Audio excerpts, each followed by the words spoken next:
El mensaje de hoy se llama Un llamado para todos. Y quiero que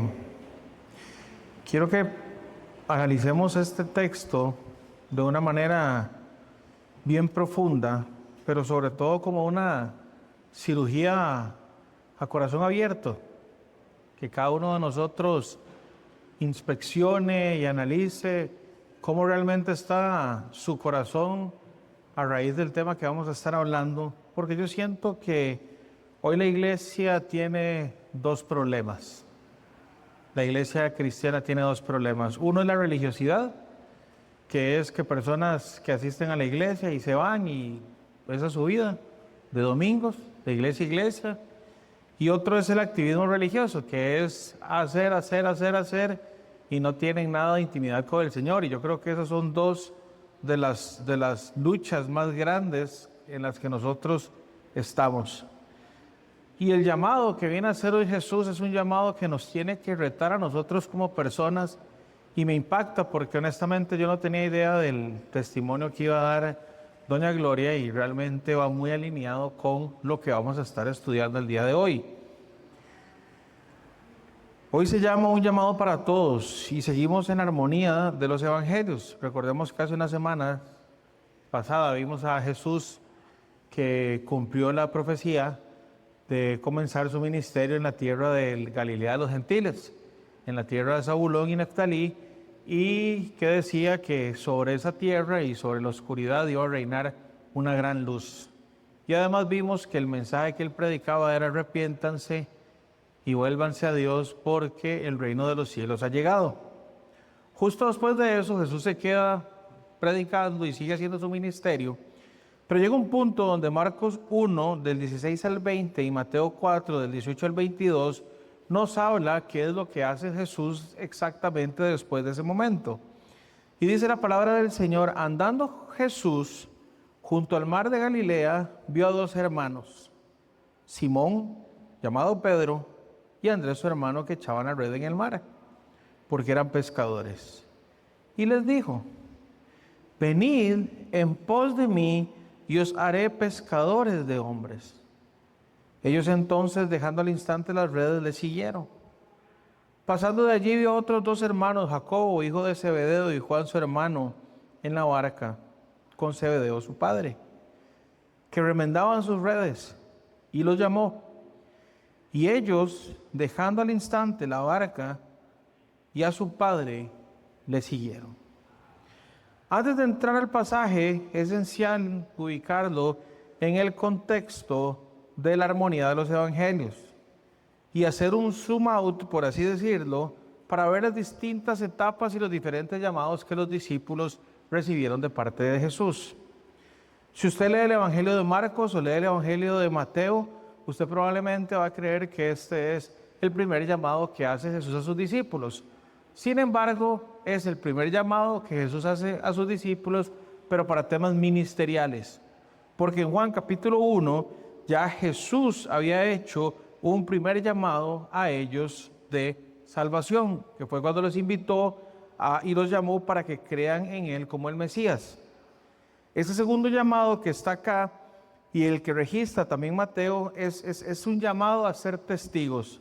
Es un llamado a dejar su trabajo y es un llamado a trabajar en el ministerio y a trabajar para el reino de los cielos. Y no es un llamado, es un llamado permanente, pero que ellos van a necesitar otro tercer llamado que después lo vamos a estar estudiando, porque después de este llamado ellos lo empezaron a seguir, pero después cuando estudiamos en Lucas nos vamos a dar cuenta que Jesús los vuelve a llamar y hace una pesca milagrosa y les vuelve a decir que están llamados a ser pescadores de hombres porque de alguna u otra forma ellos habían entendido que el llamado que se les había hecho era un llamado para siempre y seguían trabajando y seguían en la pesca. Entonces hay un primer llamado que es a creer, hay un segundo llamado que es al ministerio, que es el que estamos viendo hoy, hay un tercer llamado que es a ir más profundo y a que entiendan que la vida de ellos iba a cambiar radicalmente porque Él los había escogido y los había comisionado para una labor específica. Y está ese tercer llamado, que es el que vamos a estar estudiando después en Lucas, que es un llamado a dejarlo todo. Después hay otro llamado que es para que ellos entiendan otra vez que son apartados y viene el último llamado prácticamente, que es cuando se les delega toda la autoridad y empiezan ellos a hacer el ministerio. Entonces son como 5 llamados más o menos los que los discípulos reciben. Uno a creer, uno a ser testigos, uno a dejarlo todo, unos a ser apartados, que es cuando ahí los escoge como ya los discípulos, y después cuando ya los comisiona para que vayan. Hoy estamos en ese punto donde ellos están transicionando de creer en Jesús a comenzar a ser discipulados con el fin de volverse pescadores de hombres. Y esto es importante que nosotros entendamos primero la locación. Siempre es importante que cuando nosotros estamos estudiando el texto bíblico, lo primero que vemos es que dice, andando Jesús junto al mar de Galilea. Jesús andaba en el mar de Galilea. El mar de Galilea es un lago interior que mide aproximadamente 20 kilómetros de largo y 12 kilómetros de ancho. Pero en realidad no es un mar, simple y sencillamente se le dice un mar, pero es más un lago, que dice que es de aguas cálidas y que está situado a unos 200 metros por debajo del nivel del mar. Jesús andaba rondando, predicando, arrepiéntanse, hasta el momento en el que Él llega y se topa primero con los hermanos Simón, que es Pedro, y Andrés. Y es importante entender que esa zona en el primer siglo era un centro de la industria pesquera. Y Josefo, el historiador, menciona que aproximadamente en ese barco, en ese lago, podían haber en total 240 barcas. Y cada una de esas barcas probablemente tenía X cantidad mínimo tenía 2 pescadores por barca, pero se dice que podían haber hasta 3 o 4. Y que siempre salían a trabajar cada día, y la zona era un punto de actividad, de comercio, va y viene, 240 barcas, mínimo 480 pescadores ahí dando vueltas en las barcas que andaban haciendo el día a día. Pero la Biblia nos habla de que Jesús en un momento determinado de su ministerio anda ahí haciendo ministerio. Y lo primero que entendemos después de que vemos la locación donde está Jesús dando vueltas ahí en el mar de Galilea, que realmente es un lago, lo primero que es interesante y que nos muestra el texto de manera implícita es que el llamado que Él hace a cada creyente es un llamado soberano. La naturaleza del llamado es la soberanía de Dios. Y aquí nosotros vamos a ver 2 principios teológicos que son demasiado importantes para su vida y para la mía. Y el primero es la elección soberana. ¿Qué es la elección soberana? Que Dios escoge a los que Él quiere escoger para su gloria. Y lo segundo es una iniciativa divina, que es que el llamado no nace del hombre, sino nace de Dios. Entonces el Señor no solo escoge, sino que Él es el que inicia ese proceso de encontrarnos. Y lo vemos aquí de una manera demasiado visible, porque Jesús va caminando, va predicando, y dice que andando Jesús junto al mar de Galilea, vio a 2 hermanos. El kairos de Dios, el tiempo perfecto de Dios para que suceda algo que está escrito en el cronograma y en la agenda celestial. No fue que tropezó con los pescadores, no dice que los vio de casualidad, sino Él los estaba buscando, Él ya los había escogido, Él ya sabía por quién iba. El llamado soberano de Dios y la iniciativa divina la vemos porque estos 4 pescadores se levantaron un día común, unos estaban pescando, unos estaban echando las redes al mar, los otros 2 estaban arreglando las redes, 2 hermanos, otros 2 hermanos con el papá, trabajando un día común y corriente, donde la agenda perfecta de Dios estaba diseñada para que tuvieran un encuentro divino con aquel que ellos ya habían conocido y habían creído en Él, que era Jesús, con el fin de llamarlos.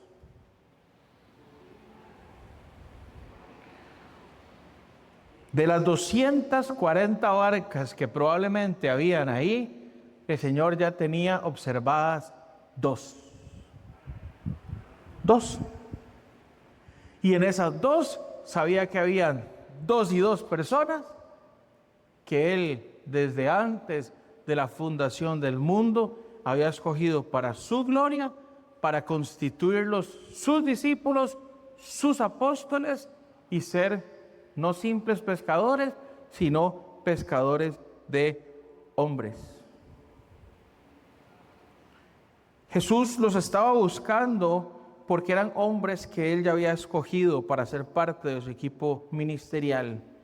Y estos hombres lo iban a rodear, iban a caminar junto a Él, y eran hombres que al final de los tiempos iban a entregar hasta su vida por ese mensaje que les transformó la vida.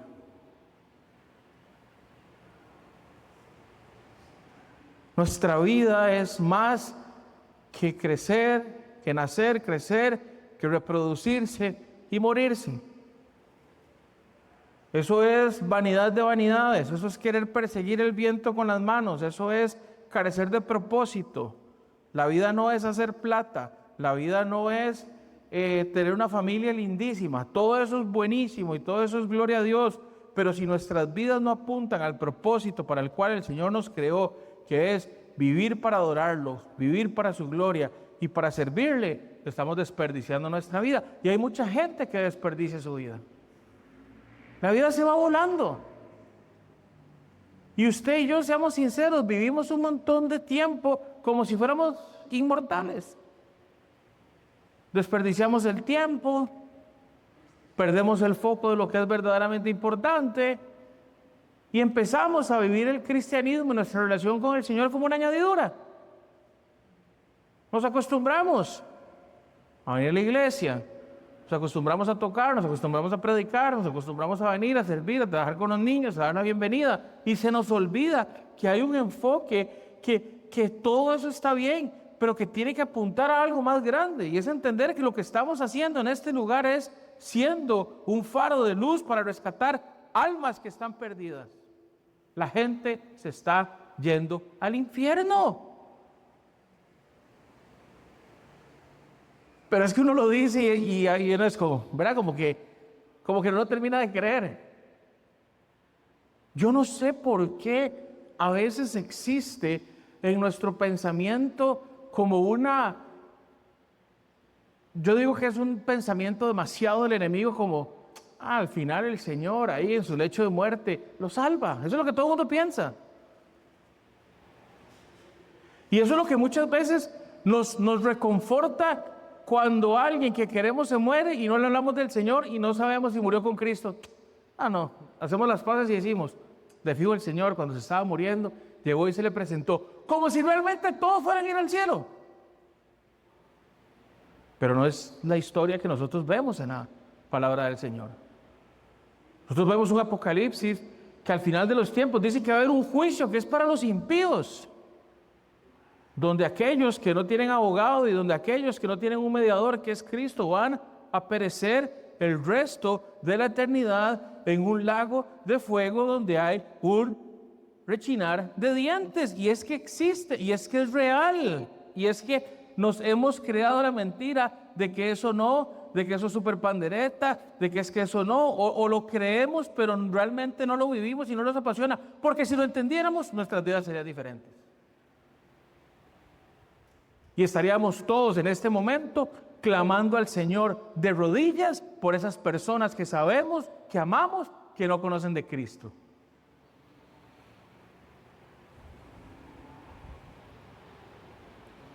Pero seguimos ocupados con la religiosidad y seguimos ocupados con el activismo religioso y perdemos el verdadero enfoque que son almas. Y que el Señor nos llama a ser instrumentos para su gloria.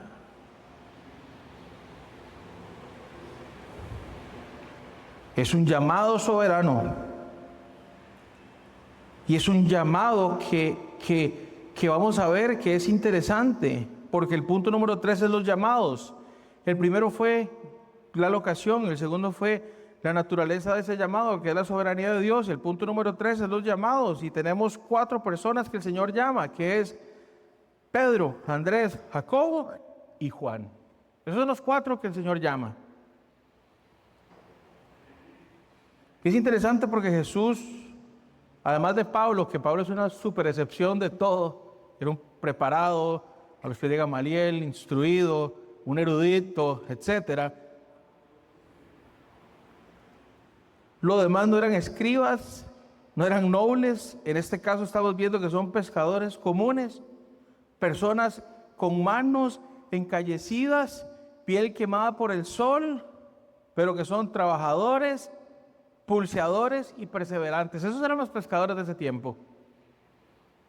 Y esto respalda lo que dice 1 Corintios 1, 26, 29, donde Pablo dice: pues mirad, hermanos, vuestra vocación, que no sois muchos sabios según la carne, ni muchos poderosos, ni muchos nobles, sino que lo necio del mundo escogió Dios, para avergonzar a los sabios, y lo débil del mundo escogió Dios, para avergonzar a lo fuerte, y lo vil del mundo, y lo menospreciado escogió Dios, y lo que no es, para deshacer lo que es, a fin de que nadie se jacte en su presencia.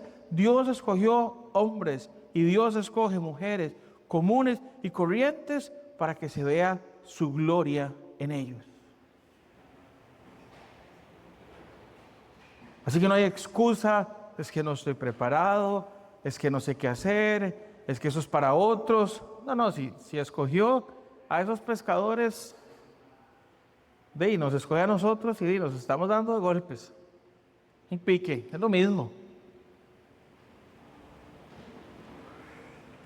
Jesús llamó a estos 4 cuando la estaban pulseando, estaban trabajando con el sudor de la frente diligentemente. Simón y Andrés estaban echando la red, Jacobo y Juan estaban remendando las redes, y en un de repente de Dios, sus vidas fueron cambiadas por este precioso y sublime llamado de Cristo, que a muchos de nosotros ya no lo hizo. Si usted está comenzando con el Señor y está comenzando a creer, está bien que no entienda muchas cosas, pero si usted ya lleva años con el Señor, si usted ya lleva tiempo caminando con el Señor, y usted no atiende este llamado, hay un problema, y lo vamos a descifrar ahora al final del sermón. Esos 4 pescadores eran hombres que no tenían rango, no tenían educación formal, pero tenían, y lo vemos a lo largo de la historia y sobre todo en Hechos, que tenían un carácter moldeable, tenían disciplina, tenían valentía, y se iban a equivocar muchas veces, pero con la ayuda del Señor se iban a levantar e iban a seguir, hasta el punto que de todos los que escoge el Señor, uno sale chueco, que es Judas, y tenía un propósito, y los otros mueren martirizados, y otro muere exiliado en una isla, que es el que escribe Apocalipsis, que es Juan. Pero van en un proceso donde van creciendo en su relación con el Señor, donde van creciendo en un entendimiento. Entonces, si usted es de esos que más bien en lugar de crecer va para atrás y da un paso y da 5 para atrás examínese. Hay que examinarse. Y yo sé que esos son a veces los sermones que le caen un poquito mal a la gente, pero es que a veces hay que incomodar, y a veces hay que hablar estas cosas, porque esto es amor y esta es la verdad.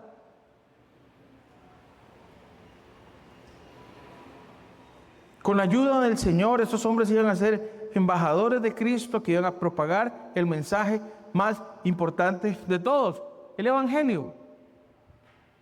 No existe labor más sublime y no existe mejor regalo que el que usted pueda dar, que predicarle el Evangelio y que dar testimonio de Cristo a su familia, a sus amigos, a sus conocidos, a sus colaboradores, a sus compañeros de trabajo, a quien sea. No existe. No existe.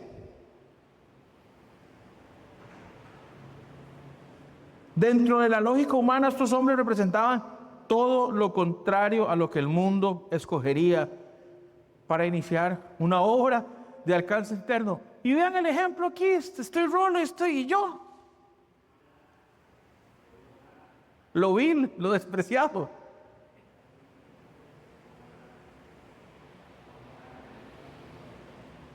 Gente común y corriente sirviéndole a otros. Eso es lo que somos. Por pura gracia. Porque donde abundó el pecado, sobreabundó la gracia y no solo nos rescata de la oscuridad, sino que nos siente en lugares celestiales. Nuestra vida, dice Colosenses, que está escondida en Cristo y nos da un propósito eterno. 2 Corintios 4:7 dice: tenemos este tesoro en vasos de barro para que la excelencia del poder sea de Dios y no de nosotros.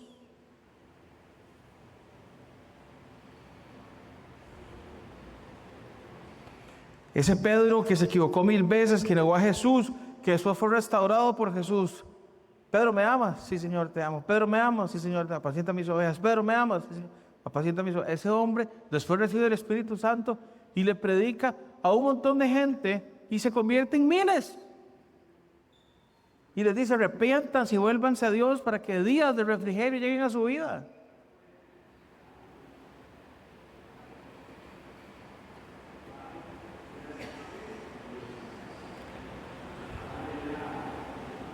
En un lugar junto al mar de Galilea hay un llamado soberano a personas comunes y corrientes, y así pasa en Santana, en Curridabat, en China, en Malasia, donde sea. El Señor sigue llamando a personas comunes y corrientes para honra y gloria de su nombre. Y porque desde el principio vemos que el plan del Señor era: yo enseño, yo discipulo y yo delego. Y les envío el Espíritu Santo para que continúen la obra. Ahora, ¿cuál es el llamado que Jesús les hace? Que ese es el punto número 4. ¿Cuál es el contenido de ese llamado? Y es demasiado sencillo porque por alguna razón a Simón, Pedro y Andrés lo deja más claro, a los otros nada más dice que los llamó. Pero en el caso de Simón, Pedro y Andrés vemos que primero dice: venid en pos de mí, o síganme.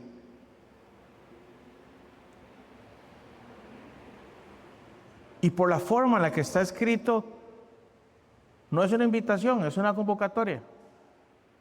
¿Verdad? No es como: ok, yo los salvé si quieren, no es, los estoy convocando para que vengan. Es muy diferente cuando lo invitan y cuando no lo convocan. No es una sugerencia, no es una opción, es un mandato imperativo, es: síganme. Seguirlo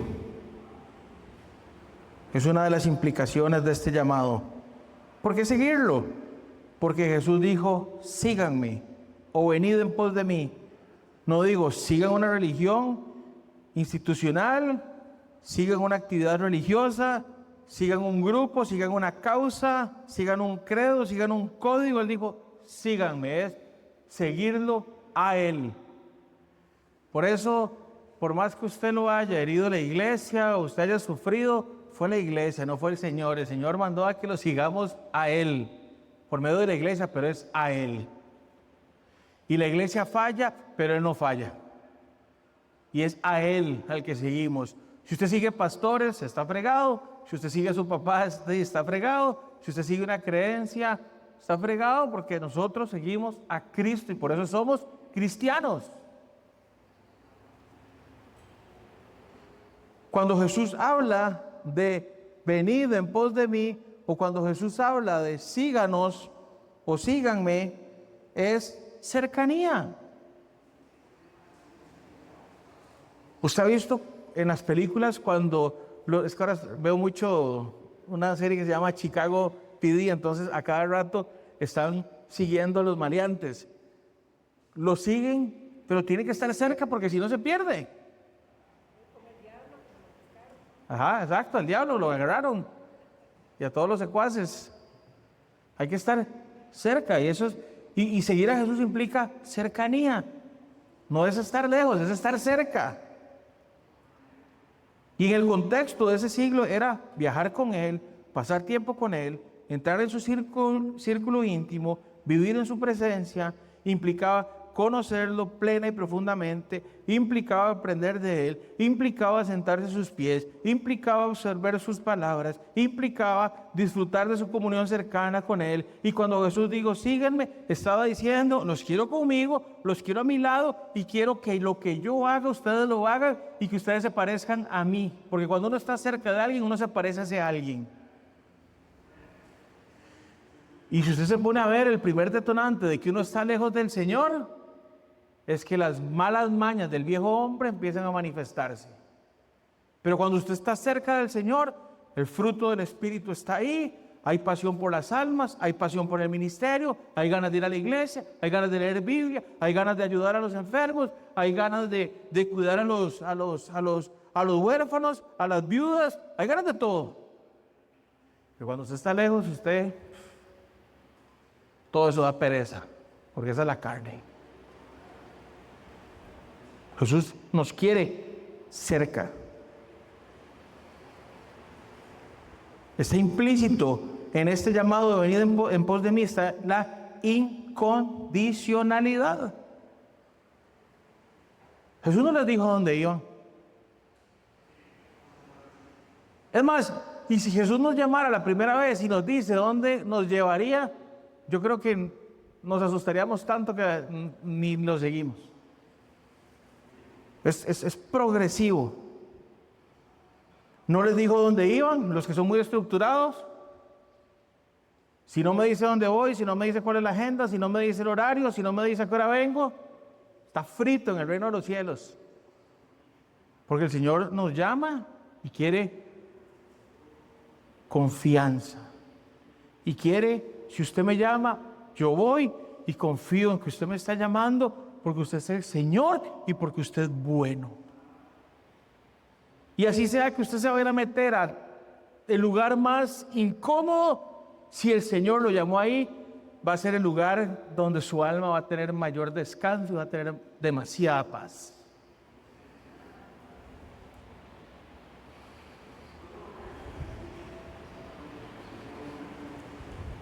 Hay que ser humildes. ¿Cómo nos duele? Porque seguirlo a Él es no seguirme a mí mismo.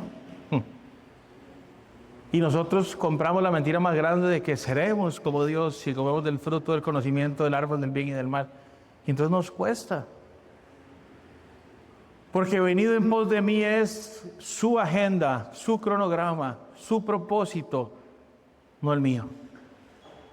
El que quiera seguir en pos de mí, después lo vamos a ver, níguese a sí mismo, tome su cruz y sígame. Es imposible seguir a Cristo y vivir para nosotros mismos. Un llamado a seguir a Cristo exige negarnos, morir y rendirnos sin reservas a aquel que nos está llamando. Es cuestión de señorío, requiere sumisión y requiere obediencia. Venid en pos de mí. Decía un pastor de la iglesia en Estados Unidos, it's all about Jesus. Todo en esta vida se trata de Jesús. Él hizo, Él escoge, Él invita, Él convoca, Él da el propósito, Él pone las reglas, Él nos da su espíritu, Él nos transforma a su imagen, Él quiere que seamos con Él. Tenemos la estatura del varón perfecto porque nos impartió su justicia. Él nos perdona nuestros pecados, Él nos da acceso al Padre, todo se trata de Él. Si nosotros vivimos en función de nosotros, vamos a perder el tiempo.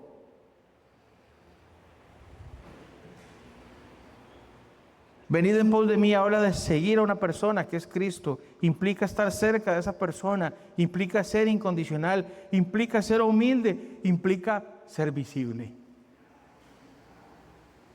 ¿Verdad? No existe el secret service o el servicio secreto en el reino de los cielos, eso de que yo me muevo camuflado para que no me vean, eso no existe. Cuando Jesús los llamó de sus barcas y de sus negocios de pesca, había un sentido en el que los estaba llamando a salir de esa barca y colocarse en la primera línea del reino de los cielos, y eso implica ser visible. La gente tiene que saber que usted es creyente y usted tiene que comportarse como un creyente, aunque sabemos que vamos a fallar, eso es otra historia. Pero ese cuento de que estoy camuflado, ese cuento es que mi relación con el Señor es personal, donde nadie me ve y no la comparto, eso es antibíblico.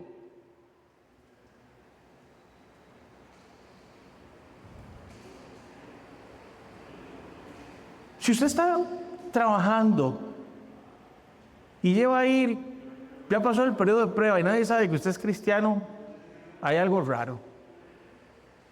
¿En serio? No, el Señor no nos llamó a hacer así, la CIA, agentes secretos. Y mucho menos doble agente, porque a veces somos como del Señor y del Pisuicas, y andamos ahí, no sabemos ni para quién. No, la Biblia dice una luz, un faro, la sal del mundo, la luz del mundo.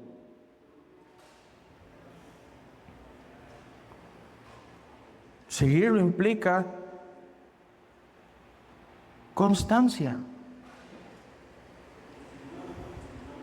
Síganme, venid en pos de mí, lleva la idea de una acción continua y permanente. Vean todo lo que saca uno de venid en pos de mí, nada más. Es, síganme siempre, síganme de hoy en adelante. Síganme día tras día, síganme en la mañana, síganme en la tarde, síganme en cada momento de sus vidas. Síganme.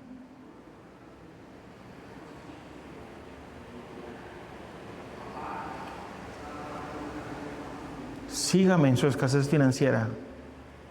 Sígame en su despecho. Sígame aunque el día esté oscuro. Sígame aunque haya luz. Sígame aunque no me sienta. Sígame aunque no le guste donde lo estoy llevando. Sígame aunque la familia está complicada. Sígame en este trabajo. Sígame en este paseo. Sígame en su vida. Sígame. Sígame.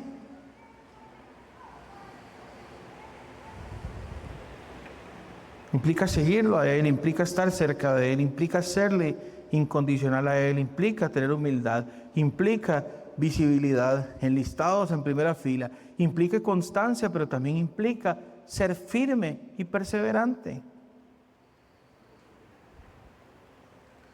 Jesús es tan ingenuo, tan inteligente, que utiliza la metáfora de pescadores. Y el oficio de los pescadores está implícitos riesgos, está implícito peligros propios de su oficio, implica estar en tormentas, implica muchas veces sentirse solo estando a la deriva, implica muchas veces pulsearla y pulsearla y pulsearla porque no llegan los peces.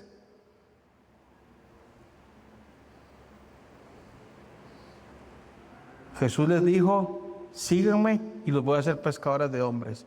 No les dijo, síganme y los voy a hacer personas tranquilas, personas protegidas, personas que van a estar. No, Él dijo, síganme y confíe.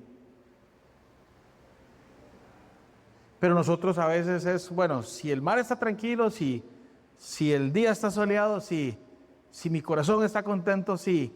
Pero tenemos una naturaleza pecaminosa que nos hace que tenemos que entender que nuestro llamado ocupa firmeza y perseverancia.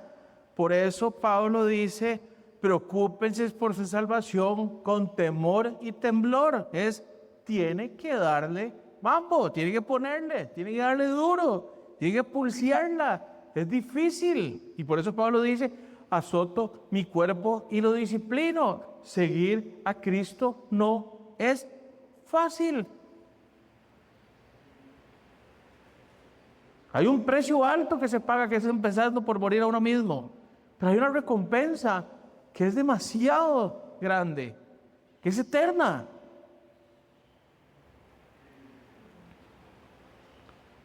Cuando Jesús nos llama a ser pescadores de hombres, Los está llamando a dejar la seguridad en la orilla. Qué fácil es. Sí, yo creo en el Señor, pero estoy en la orillita. Y está el mar aquí, chapoteo y... Eso es facilísimo. No. Jesús nos pide dejar la seguridad de la orilla, subirse al barco y adentrarse en lo profundo. Hay momentos tranquilos, pero a veces hay vientos intensos, hay olas bravas. Pero nos está pidiendo que cada uno de nosotros se adentre a un mar donde saben qué es lo que hay. No peces, sino personas que están muriendo sin Cristo. Usted tiene familia hoy que se está muriendo sin Cristo. ¿Qué está haciendo? ¿Cómo está tan tranquilo? ¿En serio?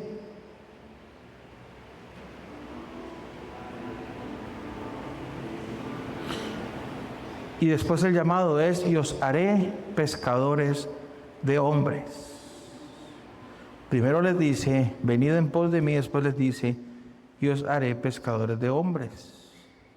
Y vean qué interesante lo que escribe este teólogo J.C. Ryle. Dice: el significado de esta expresión es claro e inequívoco. Los discípulos deberían convertirse en pescadores de almas. Debían esforzarse por sacar a las personas de las tinieblas a la luz y del poder de Satanás a Dios. Debían procurar traer a las personas a la red de la salvación de Cristo para que fueran salvas y no perecieran eternamente.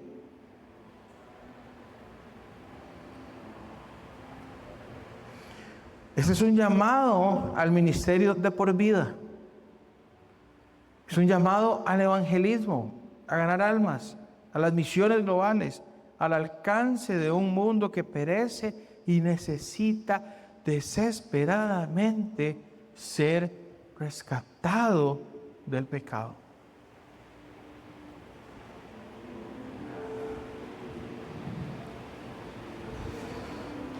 Pescar hombres requiere adentrarse a un mundo hostil. Creo que me siente, pero es que tengo una pata chueca. Naciones incrédulas. Es más, la tradición y los escritos de grandes historiadores como Josefo nos dicen que todos los apóstoles, excepto Juan, murieron como mártires. Ser pescadores de hombres les costó la vida misma, y probablemente a nosotros no nos va a costar la vida misma, pero nos tiene que costar algo. Por eso digo que si usted es creyente y está tranquilo y nadie le dice nada, y nadie lo persigue, y nadie lo vacila, y nadie le escribe algo ahí, es porque probablemente usted está en el Secret Service o ni siquiera es creyente.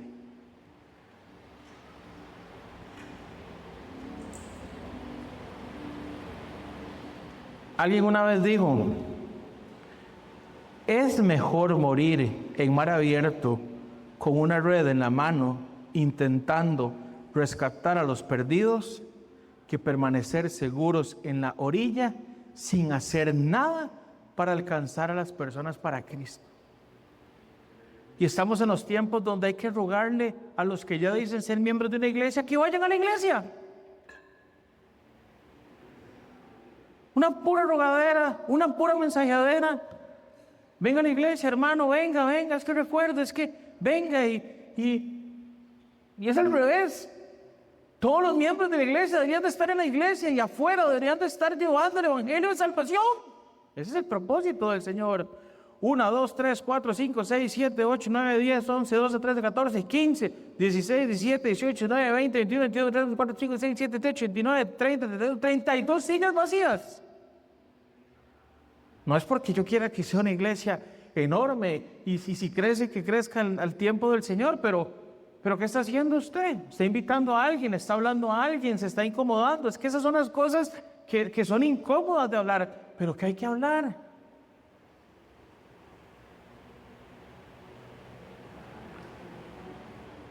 ¿Y saben por qué hay que hablarlas? Porque fue un mandato que nos dio el Señor. Dice la palabra del Señor en 2 Corintios que nosotros somos embajadores de la reconciliación y que es como si Cristo mismo estuviera hablando por nosotros. Reconcíliense. Es que es cosa seria. Pero esto las iglesias no las hablan. ¿Por qué? Porque es que directo, porque es que duro, es que me incomoda. Entonces la gente quiere ir ahora a las iglesias y que le digan, todo está bien, todo es los 3 pasos al éxito, usted siembra y lo que usted va a cosechar se le multiplica del 100 por 1, y no funciona así.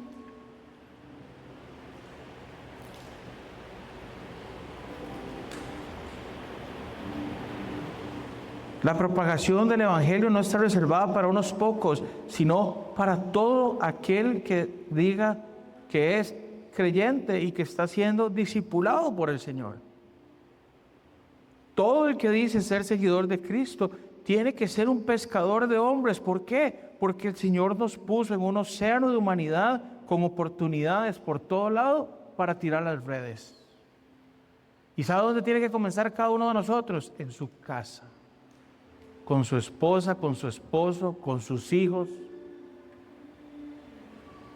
con sus compañeros y su familia extendida, con los compañeros de trabajo, con los amigos. El Señor sabe que vivimos en un mundo y en un sistema donde hay que trabajar 8 horas, 12 horas, que hay familia. Pero eso no es excusa.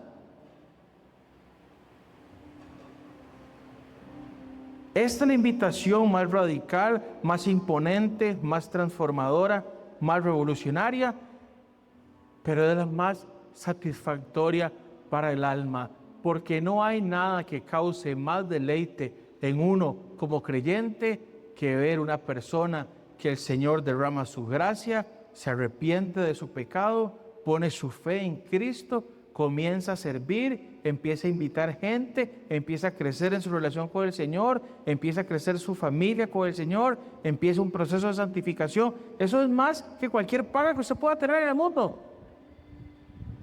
Usted puede ganar 20,000, 30,000 dólares, pero ver un alma que es transformada por la gracia del Señor, yo sé que esto es muy cliché, no tiene precio. Para todo lo demás, Visa, Mastercard, lo que sea, no hay precio. Y no existe satisfacción más grande que ver una persona que uno ama partiendo con el Señor. Ahora, la voluntad de lo que pasa con la persona, si se va con Cristo, se va sin Cristo, es un tema del Señor, pero el trabajo de llevar el mensaje es nuestro.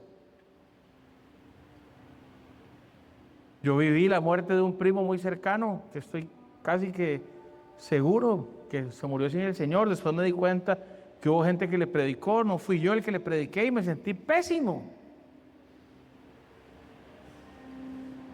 Porque yo decía, ¿cómo no puedo creer que durante años le dije, mae, lo amo, lo amo, lo amo, y nunca le hablé del Señor?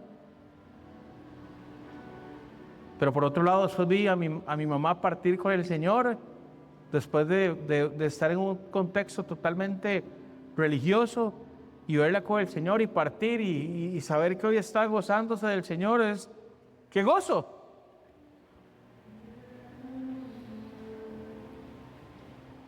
Y si usted lee esto creyendo que eso es un llamado exclusivo de ellos, está equivocado, porque tenemos la gran comisión, tenemos 2 Corintios donde habla de que somos los embajadores de la reconciliación. Tenemos en 2 Timoteo que nos llama a predicar el Evangelio a tiempo y a destiempo. Y tenemos un montón de pasajes donde el Señor nos dice, vayan. Nos dejó el Paracleto, nos dejó el Espíritu Santo, nos da el poder para ir a testificar. Y cuando descienda el Espíritu Santo recibiréis poder y seréis mis testigos para que vayan. Eso es lo que el Señor nos llama, a ir. Pero qué problema cuando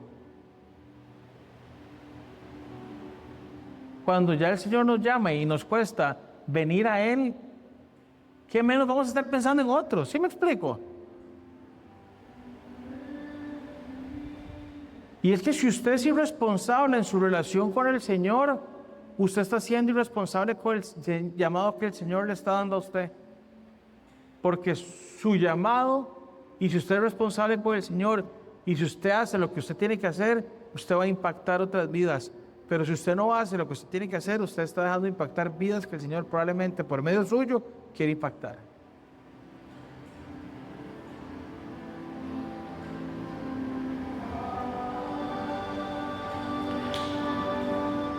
Y el punto número 5 para cerrar es la respuesta hacia el llamado. Vean el versículo 20 donde dice, entonces dejando al instante las redes, le siguieron. El versículo 22 dice, y ellos dejando al instante la barca y a su padre, le siguieron.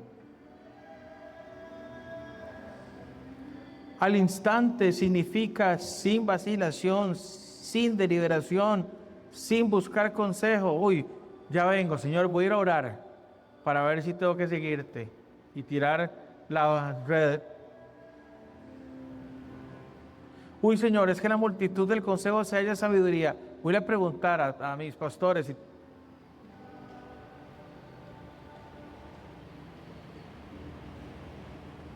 Ya el maestro de un lado. Ellos dejaron sus redes, comenzaron a seguir. Es progresivo. Después ellos vuelven y el Señor los vuelve a llamar. Después el Señor los oficializa como discípulos y apóstoles y después los comisiona.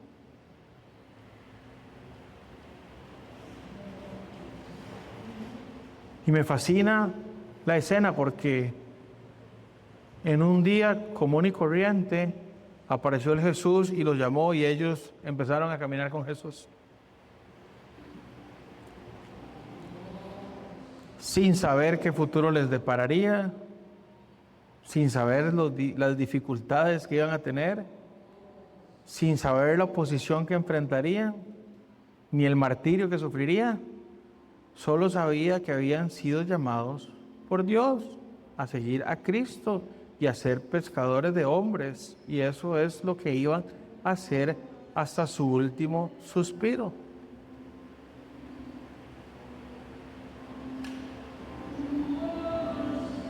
¿Y saben cuál es el secreto de todo esto?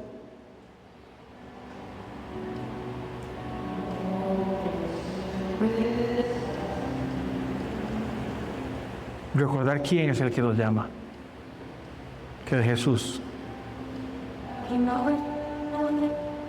que es bueno, que se entregó todo por nosotros.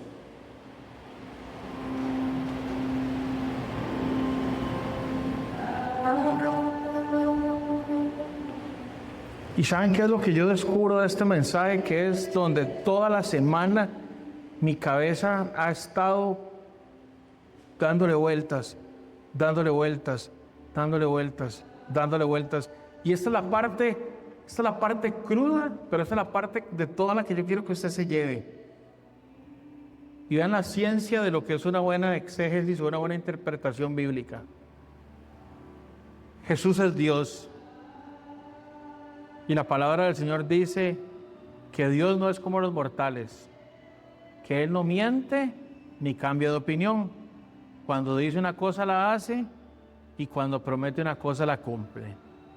Y Él prometió algo, que es que si nosotros lo seguimos a Él, Él nos va a hacer pescadores de hombres. Eso implica que Él va a poner en deseo, Él va a poner esa llama, Él nos va a dar esa capacitación, Él nos va a dar esa guía, Él nos va a dar ese acompañamiento. Por ende, si nosotros no estamos con este entendimiento y no estamos siendo pescadores de hombres, entonces, ¿qué quiere decir? Que no estamos siguiendo a Jesús como Él quiere que lo sigamos.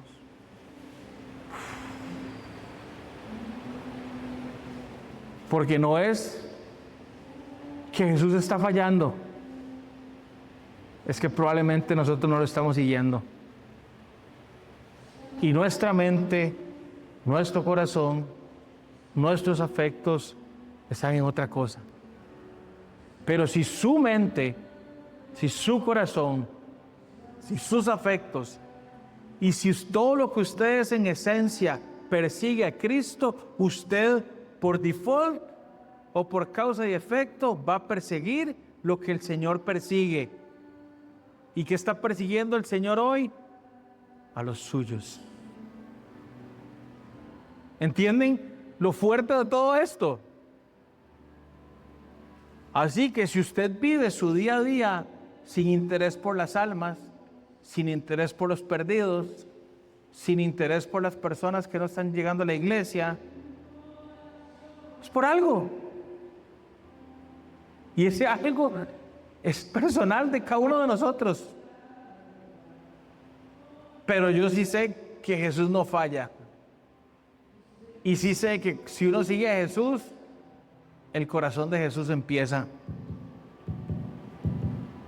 a latir en nosotros.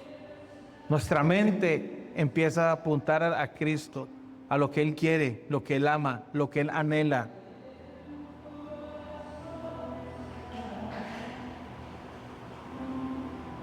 Familia, lo que Cristo nos haya llamado a hacer, debemos hacerlo con todo el corazón y con una obediencia inmediata. Dejemos de ser soberbios, testarudos, necios. Dejemos de ser tan rogados. ¿Cómo es que hay que rogarle a la gente para que haga ministerio? ¿Cómo es que hay que rogarle a la gente para que venga a la iglesia? ¿Cómo es que hay que rogarle a la gente para que saque tiempo devocional con el Señor todos los días? ¿En serio? Esos son síntomas de una enfermedad que cuidado. Y cuidado al final de los tiempos no es apártate de mí que no te conozco. Cuidado. Porque por eso la misma Biblia dice que son muchos los llamados y son pocos los escogidos.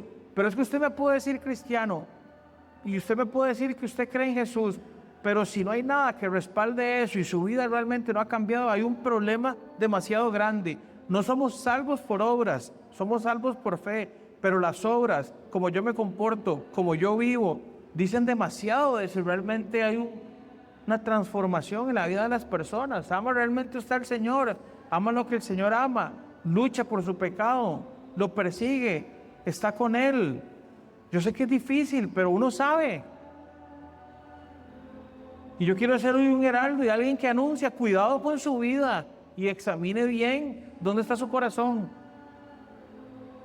Y hoy lo que les digo es, si usted no está haciendo discípulos, si usted no está sirviendo en el ministerio con amor, con pasión, si usted no está con un corazón dolido porque su familia, sus amigos se están perdiendo sin el Señor, si usted no está preocupado por esas cosas, lo que sí le puedo decir es que probablemente usted no está siguiendo al Señor de cerca, de manera incondicional, humilde, de manera visible, constante, con firmeza y con perseverancia.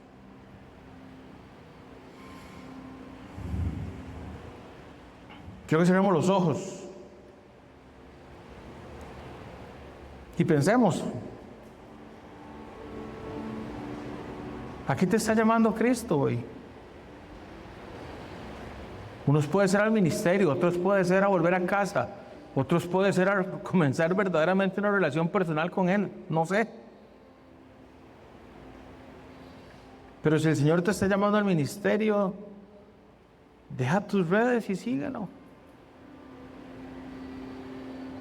Si el Señor te está llamando al campo misionero, deja tus redes y síguelo.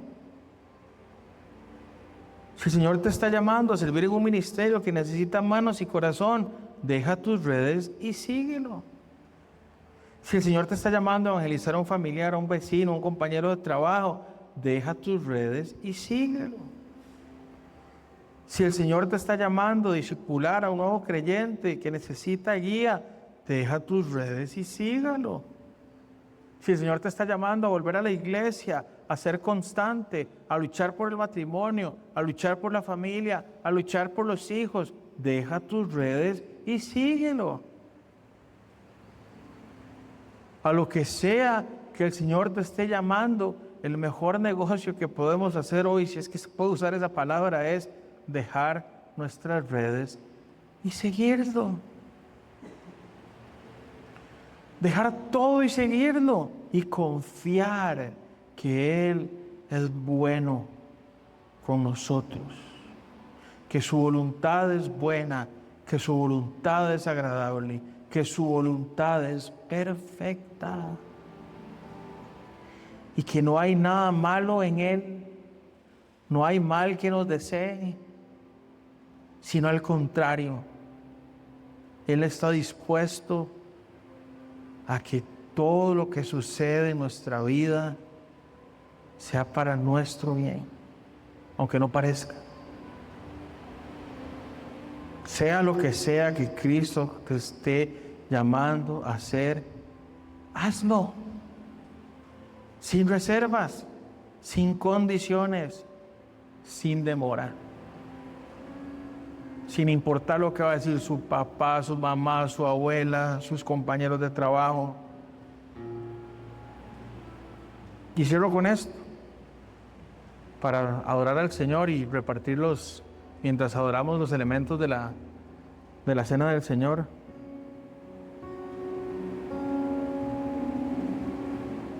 Seguir a Cristo, apréndase esto, nunca ha sido un acto parcial, nunca lo ha sido, nunca.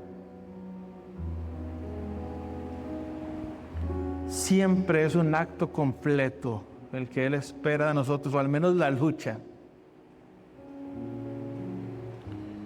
Y cuando Él llama, nuestra respuesta debe ser rendición, disponibilidad y pasión. Obedecer aunque cueste, servir aunque muchas veces duela, y avanzar aunque implique dejar atrás la comodidad. El Señor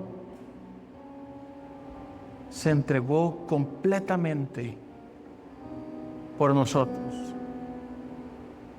Lo menos que nosotros podemos hacer como un acto de adoración, y como estudiamos la vez pasada en Romanos, es presentarnos como un sacrificio vivo y agradable a Él.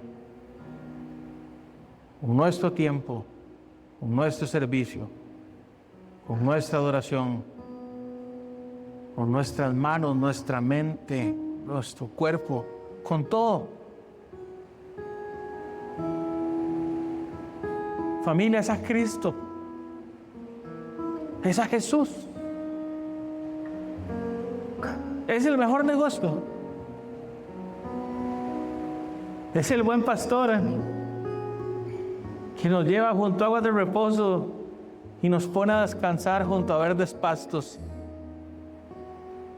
Es el mismo pastor que con su vara y su cayado nos infunde aliento.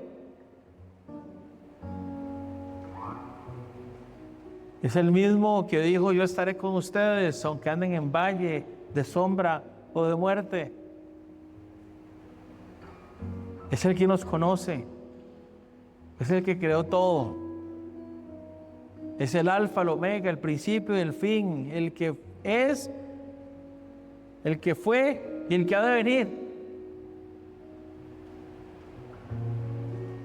No tengamos miedo,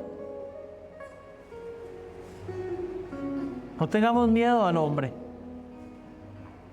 no tengamos miedo al futuro, no tengamos miedo a lo que puede pasar. Corramos a Él, sigámoslo a Él, dejemos atrás lo que el Señor nos está pidiendo que dejemos atrás y vayamos como faros en medio de esta humanidad tan perdida a llevar un poquito de luz y de sazón.